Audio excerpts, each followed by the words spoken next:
Bonjour, je m'appelle Martine Lévesque, je suis enseignante en anglais à l'école secondaire du Trans. Puis j'ai aussi une période d'activité éducative complémentaire, donc en anglais secondaire 5 et sport-études deuxième cycle, ainsi que GTI. Personnellement, j'ai fait mon secondaire en deux endroits. J'ai fait mon secondaire 1, 2, 3 à Rivière-Bleue. Ils ont fermé l'école. Je me suis envenue à l'école secondaire ici pour faire mon secondaire 4 et 5. Martine, ce serait quoi ton plus beau souvenir de cette période-là, du secondaire?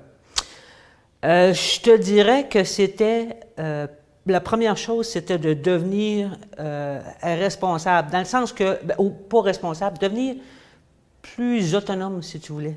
Maman puis papa, ils ne regardaient pas tout ce que je faisais, puis là, ils me donnaient un petit peu de liberté qu'il fallait que j'assume de manière correcte, là. Et la deuxième chose, à Rivière-Bleue, j'étais impliqué beaucoup au niveau de tout ce qui était. On avait un petit groupe de musique, là, qu'on faisait de la musique ensemble. Puis ici, au Trans, ce petit groupe-là, c'est pas continué, mais ici, au Trans, on était plus gros, donc il y avait tout ce qui était spectacle culturel, etc. Là, donc, j'étais toujours embarqué dans ces spectacles de Noël, spectacles de fin d'année, spectacle. C'est ça.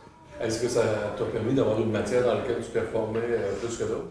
Ben, j'ai toujours performé en anglais parce que j'étais arrivé ici, j'étais bilingue. J'étais bonne un petit peu, j'étais bonne à l'école, là, j'avais pas de difficultés. Mais disons que ma matière forte, c'était évidemment l'anglais, étant bilingue avant d'arriver. OK.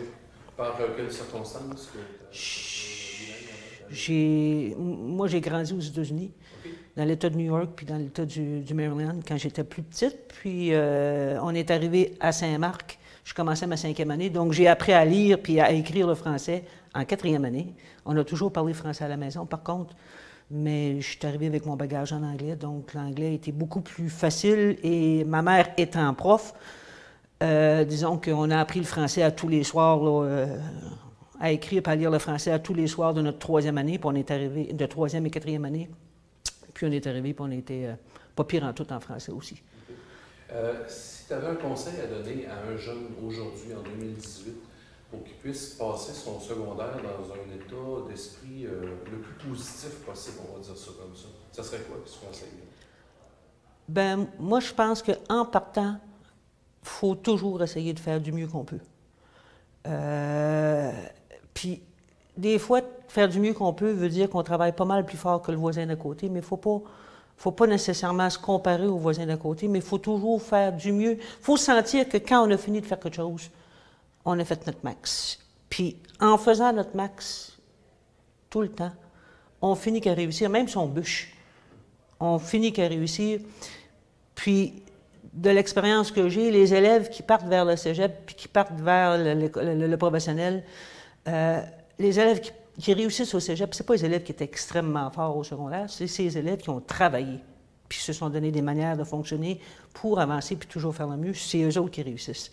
Puis les élèves du professionnel, bien, l'école n'est pas nécessairement faite pour nos bisouneux puis ceux qui aiment avoir les mains noires, là, nos travailleurs, puis tout ça, mais ça n'en prend. Puis en fonctionnant, en travaillant, en faisant du mieux qu'on peut, on finit qu'à réaliser qu'est-ce qu'on veut faire plus tard.